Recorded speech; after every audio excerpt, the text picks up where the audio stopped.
ప్రకటన గ్రంథం 21వ అధ్యాయం 8వ వచనం. పిరికివారును, అవిశ్వాసులను, అసహ్యులను, నరహంతకులను, వ్యభిచారులను, మాంత్రికులను, విగ్రహారాధికులను, అబద్ధికులందరూ అగ్ని గంధకములతో నుండు మండు గుండములో పాలు పొందుదురు. ఇది రెండవ మరణం. దేవునికి స్తోత్రం. రెండవ మరణం అంటే ముందొకసారి చచ్చిపోతాను ఈ భూమి మీద. ఈ భూమి మీద 70 సంవత్సరాలు, 80 సంవత్సరాలు, 100 సంవత్సరాలు బ్రతికి చనిపోయిన తర్వాత అసలు కథ అక్కడ స్టార్ట్ అవుతుంది. ఈ భూమి మీద మనం ఎలా బ్రతికామో అనే దానికి అక్కడ తీర్పు జరుగుతుంది. దేవుడు ఈ భూమి మీద ఈ సెటప్ అంతా, సంఘం, పాస్టర్ గారు, పాటలు, ప్రార్థన, వాక్యము, ఈ సెటప్ అంతా ఎందుకంటే ఆ రెండో మరణంలోకి వెళ్ళకుండా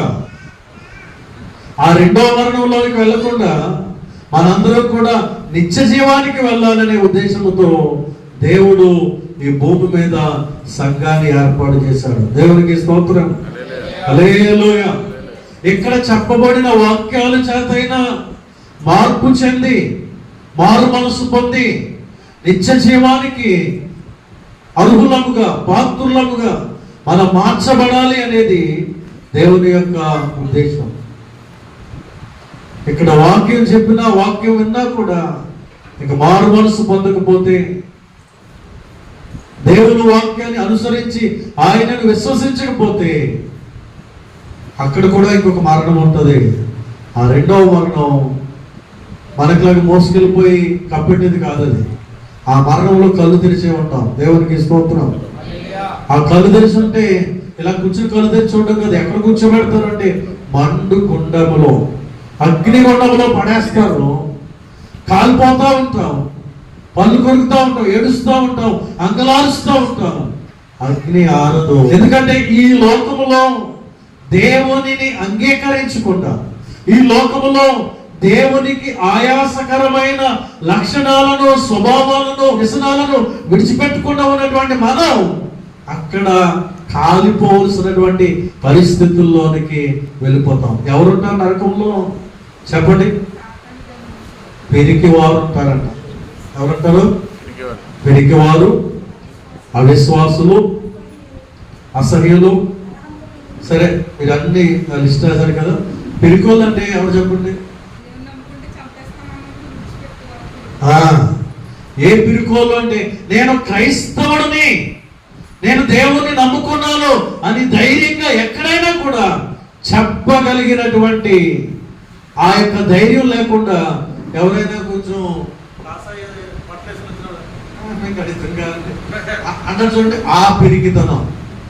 మనుషుల ఎదుట నన్ను ఎవడైతే ఒప్పుకుంటాడో అక్కడ నేను వాడిని స్వీకరిస్తాను అంటున్నాడు దేవుడు.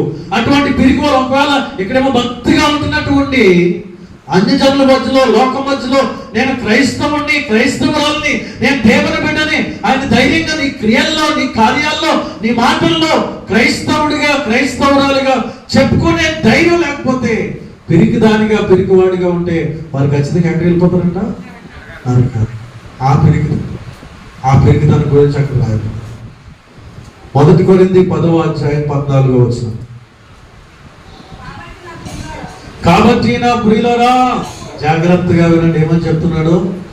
విగ్రహారాధనకు, కొంచెం గట్టిగా చెప్పండి అమ్మా, దగ్గరగా వెళ్ళి చూడండి, దగ్గరగా వెళ్ళి చప్పట్లు కొట్టండి. ఏమనుందండి? మీ బైబిల్ అలాగే ఉందా? విగ్రహారాధనకు దూరముగా పారిపోండి అని దేవుని వాక్యం చెప్తుంది. మనం ఏం చేస్తున్నాం? వాటిని ప్రోత్సహించేటువంటి భయంకరమైన పరిస్థితుల్లో మనం ఉంటున్నామా? చూడండి, మనం చేసే చిన్న చిన్న తప్పిదాలు తరతరాలకి శాపాలుగా మారుతాయి.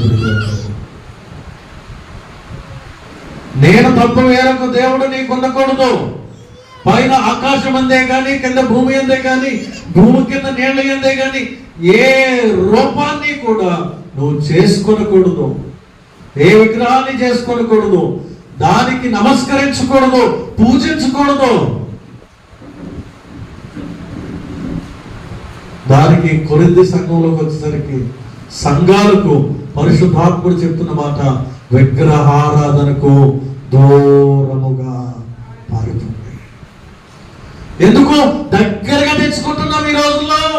దేవుని బిడ్డలారా, అది మనకి క్షేమము కాదు. 800 కోట్ల మంది ఉన్నటువంటి ప్రపంచాన్ని చూడండి. ఆ ప్రపంచంలో 300 కోట్లకు పైగా దేవుని బిడ్డలు ఉన్నారు. దేవునికి స్తోత్రం. రోజు రోజుకి ఎవరు మారుతా ఉన్నారు? ఎక్కడికి మారుతా ఉన్నారు అంటే యేసునందుకు జనులు వస్తా ఉన్నారు.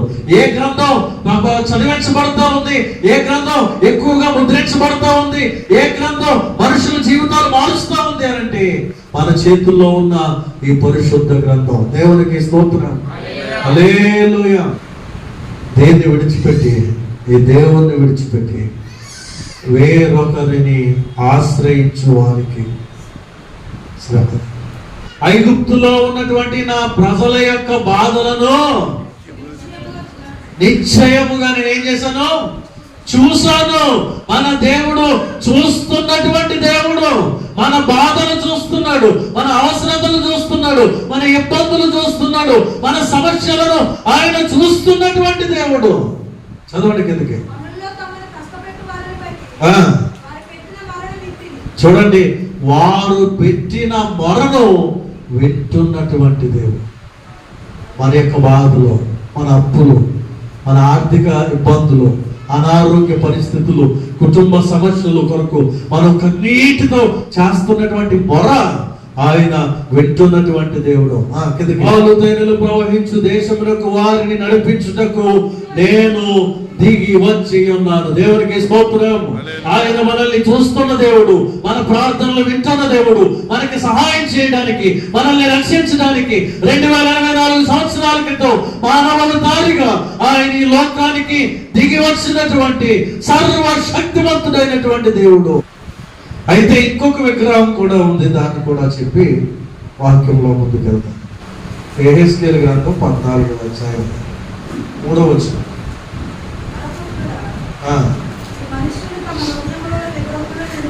చాలండి. ఎక్కడ నిలుపుకున్నారంట?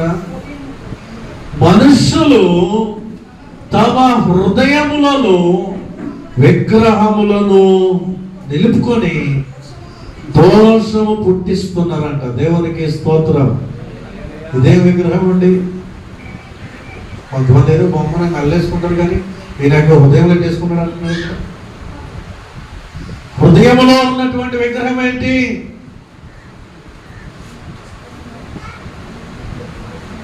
ఏమండి, మనం అనుకున్న విగ్రహం దేవుని కంటే ఎక్కువగా దేనికి నీవు ప్రాధాన్యతనిస్తున్నావో, దేవుని స్థానంలో వేరొక దానికి దేనికైతే ప్రియారిటీ ప్రాధాన్యతనిస్తున్నావో అది విగ్రహారాధన. అది ధనమైనా కావచ్చు, నీ ఉద్యోగమైనా కావచ్చు, నీ వ్యాపారమైనా కావచ్చు, నీ భర్త అయినా కావచ్చు, నీ భార్య అయినా కావచ్చు, నీ పిల్లలైనా కావచ్చు, నీ తల్లిదండ్రులైనా కావచ్చు.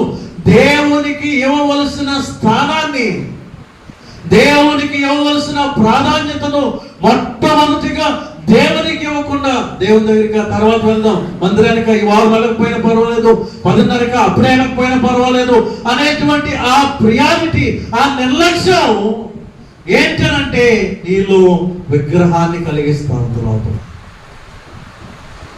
దేవుని కంటే ఎక్కువగా దేనికైతే నువ్వు ప్రాధాన్యతనిస్తున్నావో అది విగ్రహారాధన. అది నిన్ను ఎక్కడికి తీసుకువస్తుందంటే నరకానికే. ఎందుకంటే ఈ 4 గోడల మధ్యలో లేడు దేవుడు. ఎక్కడ ఉండాలి దేవుడు? నీ హృదయం అనే కోవెలలో ఆయన నిలిచి ఉండాలి. నీ హృదయం అనే దేవాలయంలో ఆయన నిలిచి ఉండాలి. ఆ దేవాలయంలో ఎక్కడ లేని దెయ్యాలన్నీ నిలిచి ఉంటున్నాయి. దేవునికి స్థలం లేకుండా ఉంటుంది. ప్రియ దేవుని బిడ్డలారా, ఇది ఘోరమైనటువంటి విగ్రహారాధన. దీనికి క్షమాపణ లేదు.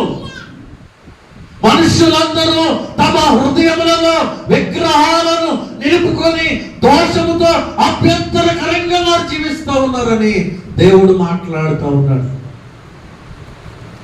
ప్రార్థన కంటే దేనికి ప్రాధాన్యతనిస్తున్నాం? వాక్యము కంటే దేనికి ప్రాధాన్యతనిస్తున్నాం? దేవుని సన్నిధి కంటే దేనికి ఎక్కువ ప్రాధాన్యతనిస్తున్నాం? అది ఒక విగ్రహం.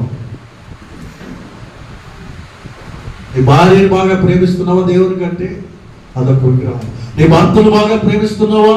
అదొక విగ్రహారాధన. దేవుని కంటే ఎక్కువగా నీ బిడ్డల్ని ప్రేమిస్తున్నావా? నీ పిల్లల్ని ప్రేమిస్తున్నావా? అదొక విగ్రహారాధన. దేవుని కంటే ఎక్కువగా నీ ఉద్యోగాన్ని ప్రేమిస్తున్నావా? అదొక విగ్రహారాధన. దేవుని కంటే ఎక్కువగా ధనాన్నే ప్రేమిస్తున్నావా? అదొక విగ్రహారాధన.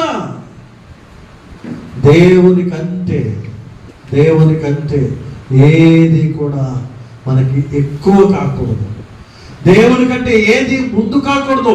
ఫస్ట్ ప్రియారిటీ, ఫస్ట్ ప్లేస్, మొదటి ప్రాధాన్యత, మొదటి ప్రాముఖ్యత మన జీవితాల్లో దేవునికే ఇవ్వాలి. నువ్వు రక్షించబడిన విశ్వాసం అయితే, రక్షించబడిన దేవుని బిడ్డవైతే నువ్వు ఖచ్చితంగా దేవునికి మొట్టమొదటి ప్రాధాన్యతనివ్వాలి. దేవుని వాక్యం చెప్తుంది, మీరు విలువ పెట్టి కొనబడిన వారు, మీరు మీ సొత్తు కాదు. నేను మిమ్మల్ని విలువ పెట్టి కొన్నాను, నా అమూల్యమైనటువంటి రక్తము చేత మిమ్మల్ని కొన్నాను, మీరు నా సొత్తు అంటున్నాడు. ఆయన సొత్తైన ప్రజలుగా, ఆయన బిడ్డలముగా మన దేహములతో దేవునిని మహిమపరుస్తున్నామా లేదా ఆలోచన చేయాలి. మీ మనస్సులో ఏముంటున్నాయి అంటే పగలంటున్నాయి. మీ మనస్సులో ఏముంటుందంటే ద్వేషం ఉంటుంది. మీ మనస్సులో ఏముంటున్నాయంటే రహస్యమైనటువంటి పాపాలు ఉంటున్నాయి. లేకపోతే మన కుటుంబస్తుల్లో, మన రక్త సంబంధుల్లో ఎక్కువగా వారిని మనస్సులో పెట్టేసుకుంటున్నాం. కానీ మన హృదయంలో ఎవరుండాలి అంటే పరిశుద్ధాత్ముడు మన హృదయంలో కొలువై ఉండాలి. పరిశుద్ధాత్ముడు మన హృదయంలో నిలిచి ఉండాలి. ప్రియ దేవుడు, ఇప్పుడు అన్ని కలిపి బ్యాట్లేసి వస్తుందా? అలాగే మన హృదయం కూడా అన్ని రకాలైనటువంటి ఆలోచనలు, తలంపులు అవన్నీ మనసులో నింపేసుకుని మన హృదయాన్ని పరిశుద్ధమైనదిగా దేవుడే నివాసం ఉండే విధంగా ఈ హృదయాన్ని ఉంచలేకపోతున్నాం. ఆ బ్యాగ్లోనే దేవుడు ఉండాలి, ఆ బ్యాగ్లోనే పాపపు ఆలోచనలు, ఆ బ్యాగ్లోనే కోపం ఉండాలి, ఆ బ్యాగ్లోనే ప్రార్థన ఉండాలి. ఇవన్నీ ఒకే బ్యాగ్లో మన హృదయంలో నింపేస్తూ ఉన్నాం. అది దేవునికి ఇష్టమైన క్రియ. పాపం ఉండే చోట ప్రార్థన ఉండదు. అపవిత్రత ఉండే చోట పరిశుద్ధత ఉండదు. దయ్యపు లక్షణాలు ఉండే చోట దేవుడు నిలిచి ఉంటున్నాడు. అయితే దేవునికి, లేకపోతే దెయ్యానికి, అయితే ప్రార్థనకి, లేకపోతే పాపానికి, అయితే పరిశుద్ధతకి, లేకపోతే అపవిత్రతకి మాత్రమే నీ హృదయము నింపబడి ఉండాలి. అయితే దేవుని వాక్యం చెప్తున్న మాట ఏంటంటే మనం దేవుని ఆలయమై ఉన్నాం. మన ఆలయములో దేవుడు నివాసమై ఉండాలి. విగ్రహారాధనకు మనం చోటు ఇవ్వకూడదు. దేవుని కంటే ఎక్కువగా దేనికి మనము ప్రాధాన్యతనివ్వకూడదు. దేవుని నరకంలో ఎవరుంటారు అంటే మొట్టమొదటి మాట ఇదే, విగ్రహారాధికులు. భౌతికంగా చేసేవారు ఉంటారు, మనస్సులో విగ్రహాలు నిలుపుకున్న వారు కూడా ఎక్కడికి వెళ్తారు అంటే నరకానికే వెళ్తారు. కనుక బాహ్య విగ్రహాల జోలికి వెళ్ళకూడదు, మన హృదయంలో కూడా విగ్రహాలు నిలుపుకోకూడదు. దేవునికి స్తోత్రం, హల్లెలూయా. ఇంకా ఎవరు నరకంలోనికి వెళ్తారు అంటే లోకా సువార్త 16వ అధ్యాయం 25వ వచనాన్ని చదివి చిన్నగా వివరించి ముగిస్తాను. చాలా ఉన్నాయి ఆ మాటలన్నీ, అన్ని పదాలు వివరించలేము. కానీ లోకా సువార్త 16వ అధ్యాయం 25వ వచనాన్ని చదువుకొని నరకంలో ఎవరుంటారో మనం చూద్దాం. అందుకు కుమారుడా నీవు నీ జీవిత కాలమందు నీకు ఇష్టమైనట్టు సుఖాన్ని అనుభవించావు. లాజరు కష్టం అనుభవించాడు. ఇప్పుడైతే వాడు ఇక్కడ నెమ్మది పొందుచున్నాడు, నీవు యాతన పడుచున్నావు. దేవునికి స్తోత్రం. హల్లెలూయా. నరకంలో ఎవరుంటారు అంటే చాలా మాటలు ఉన్నాయి. మనం ప్రకటన 21:8 అవన్నీ చెప్పట్లేదు, కానీ ఒకటి విగ్రహారాధికులు నరకానికి వెళ్తారు. రెండవది ఇక్కడ ఈ మాటను బట్టి ఏమో చెప్తున్నానంటే దేవుణ్ణి నిర్లక్ష్యం చేసి సుఖాన్ని ఎక్కువ ప్రేమించేవారు నరకానికి వెళ్తారు. దేవుణ్ణి నిర్లక్ష్యం చేసి సుఖాన్ని ఎక్కువ ప్రేమించేవారు నరకానికి వెళ్తారు. చాలా స్పష్టంగా రాయబడినటువంటి మాట నేను చదువుతున్నాను, చూడండి. అందుకు అబ్రాహాము అంటున్నాడు, ఎవరితో అంటున్నాడు అంటే ధనవంతుడితో అంటున్నాడు. ఆ ధనవంతుడు ఎక్కడున్నాడు అంటే నరకంలో ఉన్నాడు. నరకంలో ఉన్నటువంటి ధనవంతుడితో అబ్రాహాము మాట్లాడుతున్నాడు, కుమారుడా నీవు నీ జీవితకాలం అంతా భూలోకంలో నీ జీవితకాలం అంతా నీ ఇష్టం వచ్చినట్టుగా సుఖాన్ని అనుభవించావు. లగ్జీరియస్ లైఫ్ నువ్వు అనుభవించావు. నీకేది తినాలనిపిస్తే అది తిన్నావు, ఏది త్రాగాలనిపిస్తే అది త్రాగావు, ఏది అనుభవించాలనిపిస్తే అది అనుభవించావు. నీవు భూమి మీద ఉన్నంతకాలం నీవు నా ప్రాణమా తినము తాగము సంతోషించము సుఖించము అన్నట్టుగానే బ్రతికావు. కానీ నీ జీవిత కాలం అంతా దేవుణ్ణి ఎక్కడ కూడా జ్ఞాపకం చేసుకోలేదు.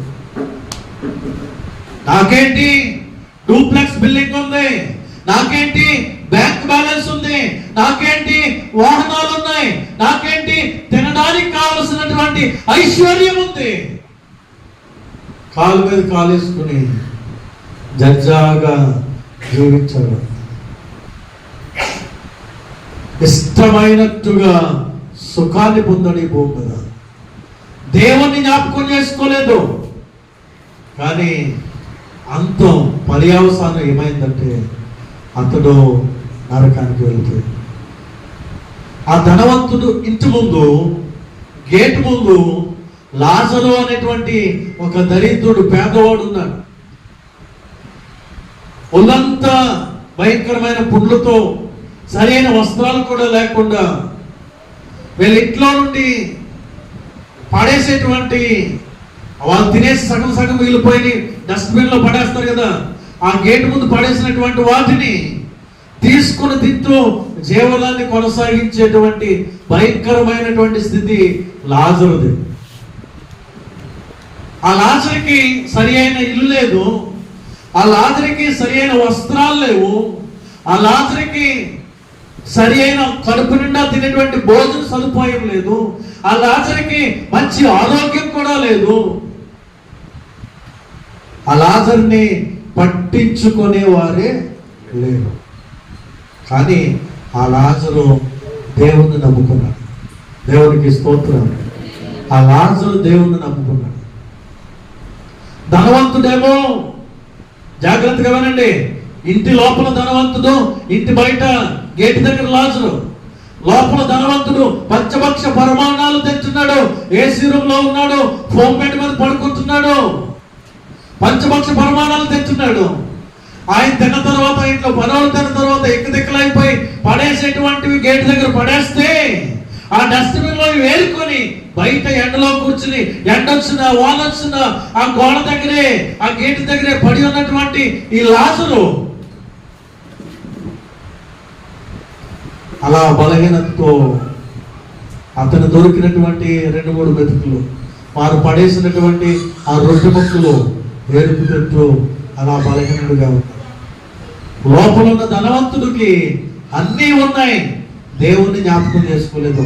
బయట ఉన్న లాజరుకి ఏమీ లేవు, కానీ దేవుణ్ణి జ్ఞాపకం చేసుకుంటున్నాడు లాజరు. దేవుడే ఈ స్థితిని ఇచ్చాడు కనుక దేవుడే చూసుకుంటాడు అనుకున్నాడు. కొన్ని రోజులు కొన్ని సంవత్సరాలు గడిచిపోయింది. గేట్ దగ్గర నుంచి బయటకు వెళ్తున్నాడు ధనవంతుడు, బయటకు వెళ్తున్నాడు, విహారయాత్రలు చేసుకుంటున్నాడు, మరలా వచ్చేస్తున్నాడు. కారులో వెళ్తున్నప్పుడు వస్తున్నప్పుడు ఆ గేటు దగ్గర ఉన్నటువంటి లాజరుని చూస్తున్నాడు, కానీ పట్టించుకోలేదు. ఏ రోజు కూడా ఒక జత బట్టలు ఇవ్వలేదు, ఏ రోజు కూడా ఒక పూట భోజనం పెట్టలేదు, ఏ రోజు కూడా డబ్బులు ఆ మందులు వేసుకోవడానికి కొంచెం డబ్బులు ఇవ్వలేదు. ఒక రోజున ధనవంతుడు చచ్చిపోయాడు.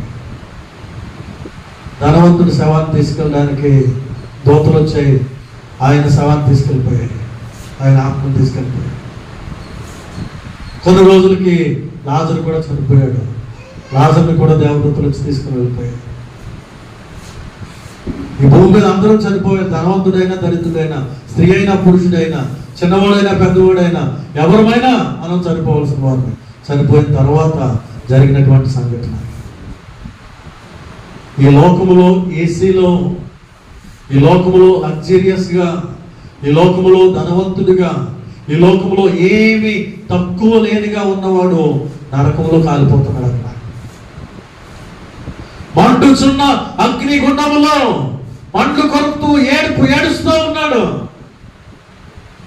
ఈ లోకంలో ఏమీ లేక, కడుపు నిండా భోజనం చేసేటువంటి అవకాశం లేక, ఒంటి నిండా కప్పుకునే వస్త్రాలు లేక, ఉండడానికి స్థిరమైన నివాసం లేక, ఆ బలహీనతలతో జీవించి చనిపోయినటువంటి లాజరు విశ్వాసులకు తండ్రి అయిన అబ్రహాము ఒడిలో కూర్చుని ఆయన గుండెల మీద తలవాల్చుకొని సంతోషంగా ఉన్నాడు. దేవునికి స్తోత్రం, హల్లెలూయా. చూడండి, బైబిల్ యొక్క చెప్పిన విధానాన్ని బట్టి ఆ ఇమాజినేషన్ లోనికి వెళ్తే ఏమనిపిస్తుంది అంటే, ఇక్కడ ఉన్నటువంటి ఈ గ్రౌండ్ ఫ్లోర్, ఈ ఫ్లోర్ నరకం అనుకోండి, కొంచెం ఎత్తులో ఆకాశానికి మనకి కనబడుతుంది, కనబడేటువంటి ఎత్తులో పరలోకం ఉంటుందంట. పరలోకంలో ఉన్నవారు నరకంలో ఉన్నవారిని చూడొచ్చు, నరకంలో ఉన్నవారు పరలోకంలో ఉన్నవారిని చూడొచ్చు, కానీ అక్కడి నుంచి ఇక్కడి నుంచి అక్కడికి వెళ్ళడానికి మాత్రం దారులు ఉండవంట. దేవునికి స్తోత్రం, హల్లెలూయా. అయితే ఎప్పుడైతే ఈ ధనవంతుడు నరకంలో పడ్డాడో, అక్కడ కాలిపోతా ఉన్నాడు, రోజు ఏడుస్తా ఉన్నాడు, ఏడుస్తా ఒక రోజు ఇలా బయట చూసేసరికి లాజరు కనపడ్డాడు. నా ఇంటి గేటు ముందు ఉండేవాడు కదా, నేను కారులో బయటికి లోపలికి వస్తున్నప్పుడు చూసినటువంటి లాజరు కదా, వాడు అక్కడ ఉన్నాడు ఏంటి అనుకున్నాడు. అబ్రహాంతో మాట్లాడుతున్నాడు, అయ్యా అతను ఫలానా కదా అంటే, అవును నా కుమారుడా, నువ్వు ఈ భూమి మీద ఉన్నప్పుడు నీ ఇష్టం వచ్చినట్టుగా సుఖాన్ని అనుభవించావు, కానీ నువ్వు అతనికి సహాయం కూడా చేయలేదు, దేవుణ్ణి కూడా జ్ఞాపకం చేసుకోలేదు. అతడు దేవుణ్ణి నమ్ముకున్నాడు. ఆయన ఏ స్థితిలో జీవించినా దేవుణ్ణి నమ్ముకున్నాడు కనుక అతనికి పరలోక రాజ్యం వచ్చింది. దేవునికి స్తోత్రం, హల్లెలూయా. ఈరోజు మన స్థితిగతులు ఏవైనా కావచ్చు, మన పరిస్థితులు ఏవైనా కావచ్చు, మన ఆర్థిక పరిస్థితులు ఎలా ఉన్నా కావచ్చు, మన యొక్క వస్త్రధారణ ఏ విధంగా, ఎటువంటి ఖరీదైన వస్త్రాలు లేకపోయినా మామూలు రకాల వస్త్రాలు వేసుకున్నా, మన నివాసం ఉండేటువంటి గృహాలు ఏ రీతిగా ఉన్నా, మనము దేవుణ్ణి నమ్ముకుంటే, రక్షణ పొందిన వారమైతే మనం ఎక్కడికి వెళ్తాము అంటే పరలోకానికి వెళ్తాం. దేవునికి స్తోత్రం. ఈ లోకములో అన్నీ ఉండి దేవుణ్ణే నమ్ముకోకపోతే కనుక, మేడున్నా మిద్దున్నా, పెద్ద గద్దె మీద నీవున్నా, నీలో యేసయ్య లేకపోతే మనకున్నవన్నీ. అప్పుడు ఆయన అంటున్నాడు, అయ్యా చిటికెన వేలుతోటి ఆ లాజర్ని గ్లాసులో ముంచి ఒక్క చుక్క నా నాలుక మీద వేయమనండి. లాజర్ పరిస్థితి చూడండి ఒకసారి. గేట్ దగ్గర రొట్టె ముక్కలు ఏరుకుంటున్నప్పుడు ఈ ధనవంతుడికి లాజర్ గుర్తు రాలేదు. నరకంలో కాలిపోతున్నప్పుడు ఆ లాజర్ గుర్తొచ్చాడు. ఏమంటున్నాడంటే, ఒక్క చుక్క చిటికెన వేలుతో ఇలా ముంచి ఒక్క చుక్క నా నాలుక మీద ఇలా చిటికే చిందించమని చెప్తున్నాడు. నాలుక తడపమని అడుగుతున్నాడు. ఎంత ఘోరమైన పరిస్థితి. దేవుని వాక్యం చెప్తుంది, మేలైనది చేయనెరిగియో అలాగూ చేయని వారికి పాపము కలుగును. మేలైనది చేయనెరిగియు అంటే ఒకరికి సహాయము చేయగల స్థితి దేవుడు నీకు ఇచ్చి కూడా చేయకపోతే అది పాపం. ధనవంతుడు చేసింది అదే, అతడు చేయగల స్థితి ఉంది కానీ చేయలేదు కనుక అతను ఎక్కడికి వెళ్ళిపోయాడు? నరకానికి వెళ్ళిపోయాడు. దేవుణ్ణి జ్ఞాపకం చేసుకోవాలి. మనం కొన్నిసార్లు దేవుణ్ణి పక్కన పెట్టేస్తున్నాం. దేవుని సన్నిధిని నిర్లక్ష్యం చేస్తూ ఉన్నాం. ఈ ధనవంతుడు దేవుణ్ణి నిర్లక్ష్యం చేశాడు కనుక సుఖాన్ని కోరుకున్నాడు. ఏమైపోయాడు అంటే నరకంలోనికి వెళ్ళిపోయాడు. ఏమెళ్తాంలే, కొంచెం సేపు పడుకుని టీవీ చూడవచ్చు, శుక్రవారం ఏమెళ్తాం, ఆన్లైన్ ప్రేయర్కి ఏమెళ్తాం. ఏంటి మనల్ని ఆటంకపరిచేది, అభ్యంతరపరిచేది అంటే సుఖం. దేవుని మందిరానికి వెళ్ళాలంటే కష్టం. ప్రయాసపడైనా కూడా దేవుని మందిరానికి మనం రావాలి. దేవుని మందిరంలో మనం గడపాలి. రాత్రులు ఏమెళ్తాంలే మందిరానికి అంటే నరకంలో అగ్నిగుండంలో తేలే ప్రమాదం ఉంది, జాగ్రత్త. ఈ చీకటికి భయపడి వెలుగుని తప్పించుకుంటే నరకమే. జాగ్రత్త ప్రియ దేవుని సంగమా. దేవునిని నిర్లక్ష్యం చేసి సుఖాన్ని ప్రేమిస్తూ ఉంటే, కొంచెం కష్టపడైన దేవుని మందిరానికి రాకపోతే నీకు శ్రమ, ఖచ్చితంగా నీకు శ్రమ.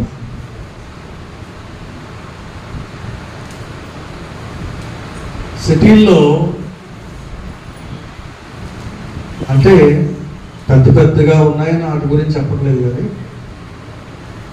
వారి భక్తి ఎలా ఉన్నా వారి దేవుని మందిరానికి వచ్చే ఆసక్తి బాగుంటుంది. మీరు వినండి, పొద్దున్నే 6 గంటలకి, 8 గంటలకి, 9 గంటలకి, 11 గంటలకి, 2 గంటలకు ఒక ఆరాధన జరిగిపోతూ ఉంటుంది. వాళ్ళకి 6 గంటలకు కూడా వస్తారా అని ఇంకా మనం ఇంకా నోట్లో పలుపులు కూడా పెట్టుకోం, బ్రష్ పెట్టుకోం, కానీ అక్కడ ఒక ఆరాధన అయిపోతుంది. 9 గంటలకి ఇంకా టిఫినే చేయలేదంటాం, అక్కడ ఆరాధన అయిపోతుంది. 11 గంటలకి తయారవుతూ ఉంటాం, అక్కడికి ఆరాధన స్టార్ట్ అయిపోద్ది. అందుకే వారు దీవించబడుతున్నారు. దేవునికి స్తోత్రం, హల్లెలూయా. వారు ఏ ఉద్యోగం చేసుకుంటున్నా వారు డ్యూటీని బట్టి ఆరాధనలో షిఫ్ట్కి వెళ్ళిపోతూ ఉంటారు. ఒకవేళ వాళ్ళ డ్యూటీ 9 గంటలకైతే 6 గంటల ఆరాధనకే వెళ్ళిపోతారు వాళ్ళు. మనం ఏం చేస్తాం? ఆదివారం డ్యూటీ ఉందంటే చచ్చే మానేస్తాం.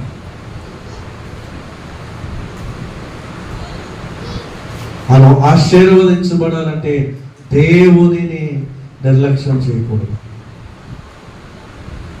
వద్దామని అలా వాల్చామంటే నిద్రలోకి వెళ్ళిపోయాను అని చెప్తున్నప్పుడు చాలా బాధ అనిపిస్తుంది. ఎందుకంటే చాలా మందిలో నేను విన్నమాట, అలాగే నిద్రపోయారు. బుద్ధి లేని కన్యకలు ఏమైపోయారు? ఆయన వస్తాడులే అని నిద్రపోయారంట, విడిచిపెట్టబడ్డారు. నేను అంటాను, భక్తిలో నిర్లక్ష్యం మంచిది కాదు. భక్తిలో నిర్లక్ష్యం మంచిది కాదు. ఒకవేళ ఆదివారం మందిరానికి వెళ్ళాలని ఏ పని లేకుండా నువ్వు సిద్ధపడితే సమయానికి మందిరానికి రా. దేవుని వాక్యం చెప్తున్న మాట కూడా నేను చూపించి నా మాటలు ముగిస్తాను. రోమేలుకు రాసిన పత్రిక 12వ అధ్యాయం, రోమేలుకు రాసిన పత్రిక 12వ అధ్యాయం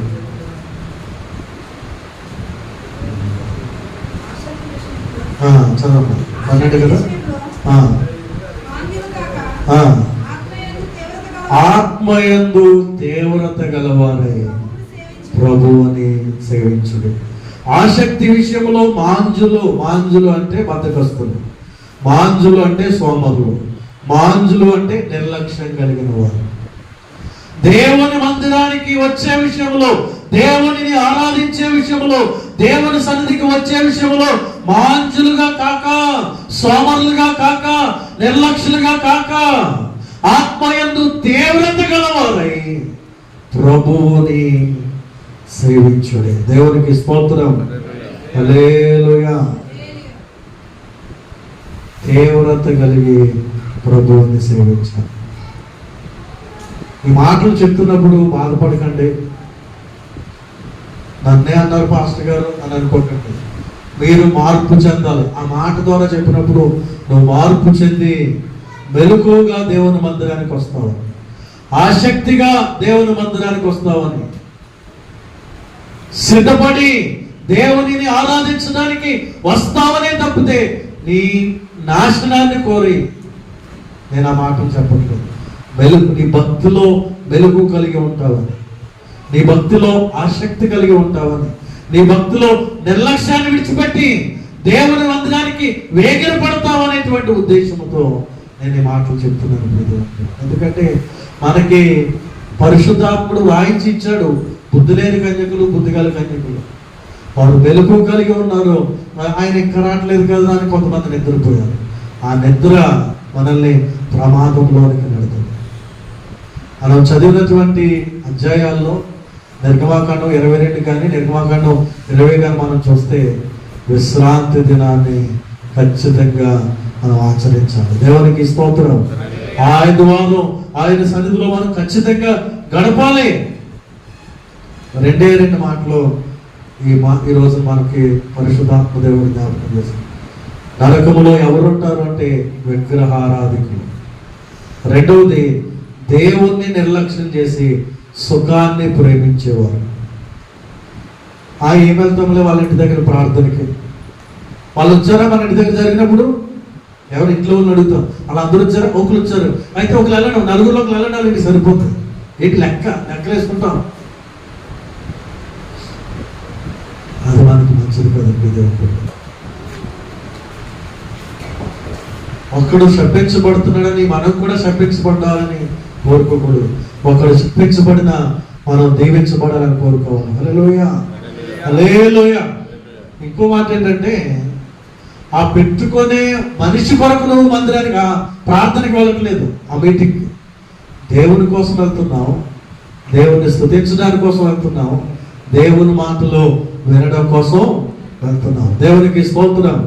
హల్లెలూయా. కనుక మనం దేవుని సన్నిధిని, దేవునిని నిర్లక్ష్యం చేయకుండా ఆసక్తిని కలిగి ఉందాం. నరకము నుండి తప్పించుకుందాం. ఆ యొక్క ధనవంతుడు ఏమని చెప్తున్నాడంటే, చివరికి వచ్చేసరికి వినండి. ఆ ధనవంతుడు అప్పుడు ఏమంటున్నాడంటే, అయ్యా అయితే మా ఇంట్లో చాలా మంది ఉన్నారు, దేవుడిని ఎవరు గుర్తు చేసుకోవట్లేదు, బ్యాంక్ బ్యాలెన్స్ ఫుల్గా ఉంది, వాళ్ళకి బీరువా నిండా వెండి బంగారాలు ఉన్నాయి, విలువైనటువంటి వస్త్రాలు ఉన్నాయి, బాగా తింటున్నారు, తాగుతున్నారు వాళ్ళు. ఒకసారి పాస్టర్ గారిని వెళ్ళి మా ఇంట్లో స్వార్థ చెప్పండి. ఎవరంటున్నారు? నరకములో నుండి ధనవంతుడు చెప్తున్నటువంటి మాట. మా ఇంట్లో వాళ్ళు కూడా ఈ నరకానికి రాకుండా, ఈ శిక్ష నుండి తప్పించబడడానికి వారికి సువార్త ప్రకటించండి అని నరకములో నుండి అబ్రహాము చెప్తుంటే, అబ్రహాం అంటున్నాడు, దేవుని దాసులు భూమి మీద ఉన్నారు, వారు సువార్త ప్రకటిస్తున్నారు. దేవునికి స్తోత్రం. హల్లెలూయా. ఒక్కసారి ఈ భూమి మీద కన్ను మోసిన తర్వాత నువ్వు రక్షించబడే అవకాశం లేదు, నరకాన్ని నుండి తప్పించుకునే అవకాశమే లేదు. ఈ భూమి మీద ఉండగానే యేసయ్యను రక్షకునిగా అంగీకరించాలి. ఫిబ్రవరి 2:3 చెప్తున్నట్టుగా, ఎంత గొప్ప రక్షణను మనం నిర్లక్ష్యం చేసిన ఎడల ఎలా తప్పించుకుంటాం? ఇదే అనుకూల సమయం, ఇదే రక్షణ దినం. యేసయ్య మనకు దొరుకు కాలమున ఆయనను రక్షకునిగా స్వీకరించుదాం. యేసయ్య ప్రభు అని నోటితో ఒప్పుకొని హృదయంలో విశ్వసించుదాం. మన పాపాల కోసం ఆయన లోకాన్ని విడిచి, పరమును విడిచి లోకానికి వచ్చి మనందరి పాప శాప అపరాధముల నిమిత్తం తన ప్రాణాన్ని క్రయధనముగా అర్పించి, తన రక్తాన్ని చెందించి, మృత్యుంజయుడిగా మరణాన్ని జయించి తిరిగి లేచిన ఆ యేసయ్యను విశ్వసిస్తే మనం రక్షణ పొందుతాం. రక్షణ పొందుట ద్వారా నరకపు శిక్ష నుండి తప్పించబడి పరలోక రాజ్యానికి వారసులం అవుతాం. కనుక మనం నరకానికి వెళ్లకుండా భౌతిక విగ్రహాలకు దూరంగా ఉండాలి. మన లోపల కూడా విగ్రహాలు లేకుండా మన హృదయములో దేవునికి స్థానాన్ని కలిగించి, మన హృదయం, మన దేహమే దేవుని ఆలయముగా కలిగి మనం జీవించుదాం. దేవుని లక్ష్యం కలిగి ఉందాం. నిర్లక్ష్యాన్ని విడుదాం. సుఖభోగాలు విడిచిపెట్టి దేవుని సన్నిధికి కష్టపడైనా దేవుని మందిరానికి వద్దాం. దేవుడిచ్చే ఆశీర్వాదాలు పొందుకుందాం. దేవుడి మాటలో మన వినికిడిలో దీవించును గాక. ఆమేన్. వాక్యాన్ని బట్టి చిన్న ప్రార్థన.